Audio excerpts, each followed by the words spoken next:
Kev, how are you, mate? I'm alright, thank you. Excited for next couple of weeks, well, next few weeks really, coming towards the end of your time as a Leeds Rhinos player. About 5 or 6 games left, I believe, if you win them all, including the New Zealand game as well. Yeah, the next 2 months are really exciting. Over the last 6 to 8 weeks, I have to say, I've enjoyed the rugby as much as I've ever done. So excited by what's to come. Starting with the cup final, and then we've just got a great opportunity. I can't remember being in this scenario before, where the 3 trophies up for grabs, and we'll give it our best shot, and who knows what'll happen. Do you kind of appreciate and enjoy the game more now as you're coming towards the end of your rugby league career? Obviously, you've got a great union career ahead of you. Do you enjoy it more now? I don't know about enjoy it more. I think you find different reasons to enjoy it. I want to play as well as I can for this next 2 months, because that is obviously important to me. But I think I want to leave some good lasting impressions on people. I want people to look back and think, he was all right. He did a good job.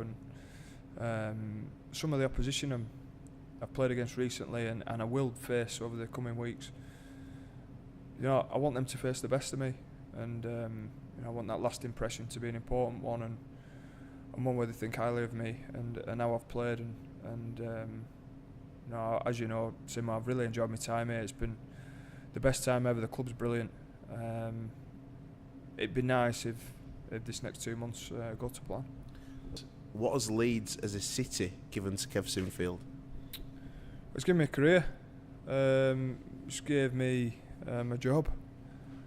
But to take you right back, I signed at the club as a 13-year-old, and the reason why Leeds over, I suppose, other clubs was, at that time, Dougie Lawton's coach, and there was a handful of young boys in the team, and all I wanted to be assured of was that if I was good enough at 17, 18, I'd get a shot in the first team, and thankfully I played at 16.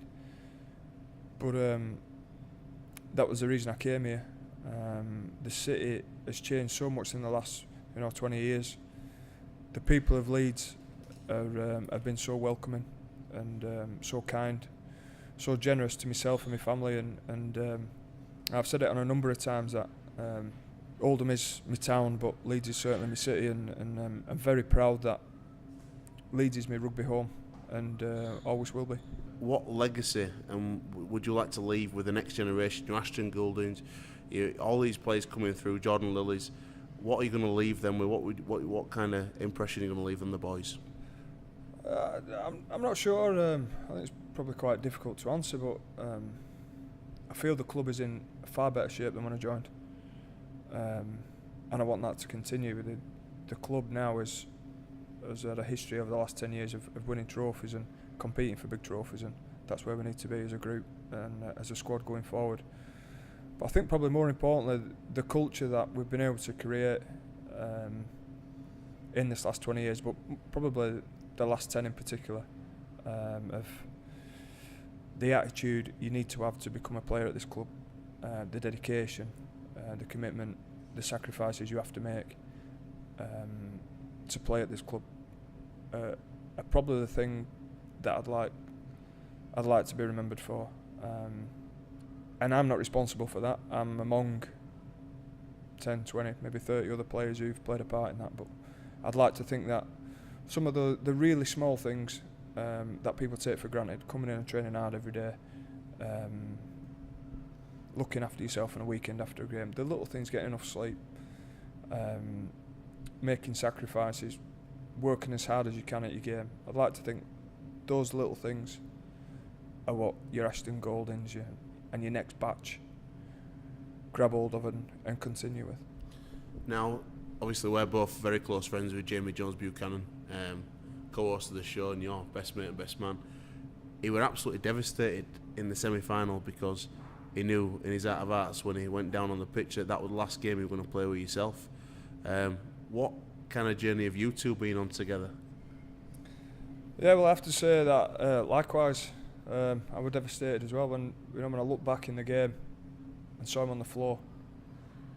I knew, I knew it was the last time we'd played together, and I didn't know the extent of his injury at that stage, but I knew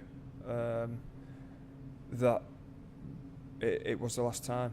I went in after the game and gave him a big cuddle, told him that we're all going to be all right, and he's still out there with us, although he's not, although he's injured and he's clearly on the sidelines at the minute. He's out there with us, and we started out, going back 20 years, battling against each other with Lancashire and Yorkshire. And, we had some real fun times playing against each other, and I have to say, my first impression of him was that he was a complete wild card. He was an absolute crackpot. And then we both signed for Leeds, and we played England schoolboys on the 16s together, and from that moment we hit it off. We got on so well, so very, very different, but he's a great friend, and he's one of the players. I owe so much to, but his commitment has taught me so many things, and he's certainly inspiring to everybody. We bumped into Brian Redpath in the car park, and Jonesy mentioned that his last game when we played with Kevin. Don't worry, got a position at flanker for you, Jonesy, lined up. Yeah, I think he could do a good job as a 6 or a 7. Yeah, I do as well. Yeah. It'd be horrible, wouldn't it, Jacqueline around? Yeah. Absolutely awful. Everyone talks about your success, but I want to know what's the hardest defeat to take? You've won so much, but what was Kev Sinfield's hardest defeat in a Leeds shirt? And then on the flip side, what was your most satisfying victory? I've spoken about it quite a bit. Not necessarily being in the shirt, but being left out of the 2000 Challenge Cup final was horrible. Probably the first time I'd had to face real adversity in my career, and when all your family and friends are going, it would have been the biggest occasion of my career to that date. And to be left out was horrendous. But probably one of the best things that happened to me as well. In a Leeds shirt, it'd be one of the finals, without a doubt. Probably the last Wembley final in 2012 was the moment. I walked off the field and thought, I don't know whether I want to go through this again. I don't know whether I want to be here in a Wembley final and have to face walking up those stairs, and afterwards have to face go and see my wife, my kids, my parents, and knowing that I'd got another loser's medal. That'd be the worst. The big occasions are the worst. Thankfully, because of the job we do, and perhaps some of the experiences I've been through, you learn to deal with some of that disappointment. And certainly winning at Wembley last year was one for perseverance, given what we've been through as a group. Best victory would be either the 04 Grand Final, which was the first one in 32 years, which was so special. Good set of lads as well. Yeah, great group, great team. Or the 2012 Grand Final, when we were sort of avenging, although it wasn't a revenge mission, but looking back now, having tasted defeat in that 2012 Challenge Cup final and faced the demons as if to say, do I want to do this again? But be able to come through that playoff series like we did and win at Old Trafford against Warrington was brilliant. Now, there's a few players leaving, Kyle Uluwai, but the big story is yourself and JP, two huge players. You're both bowing out at the end of the season, but can you please describe Jamie Peacock? He's described you, but can you, for Rugby AM, describe Jamie Peacock? Yeah, he's the most inspirational bloke I've played alongside. He's an absolute warrior. If you saw the state of him on a Monday morning when we played on a Friday night, you'd ask yourself, how on earth would he be ready to play again on Friday? But he does, and every time he leads from the front. He's a true inspiration, both on and off the field, and he's just got the most out of his body and the most out of his career, and for someone like me who's tried to do something very similar, to see him do it and achieve it and be so good at it has been, and like I said, an inspiration. So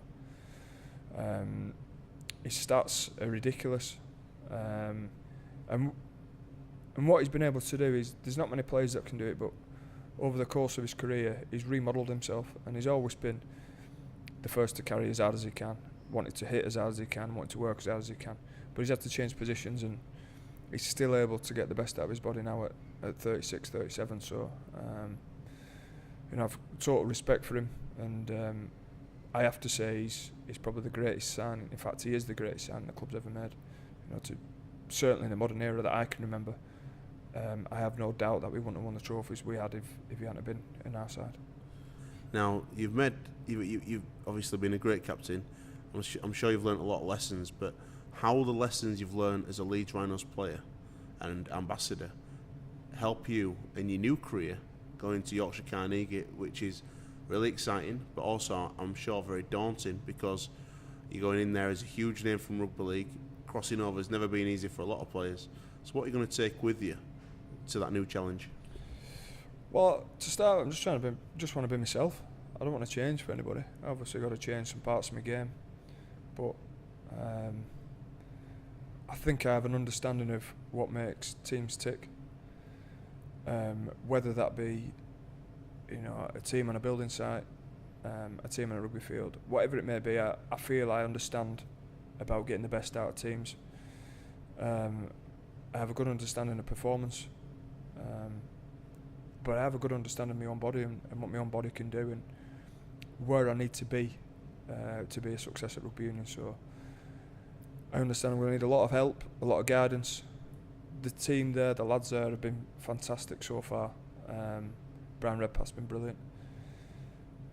And to have that challenge at 35-year-old is something I thought I'd never get, but it's something I'm really looking forward to. So there's some things that I have to learn pretty quickly.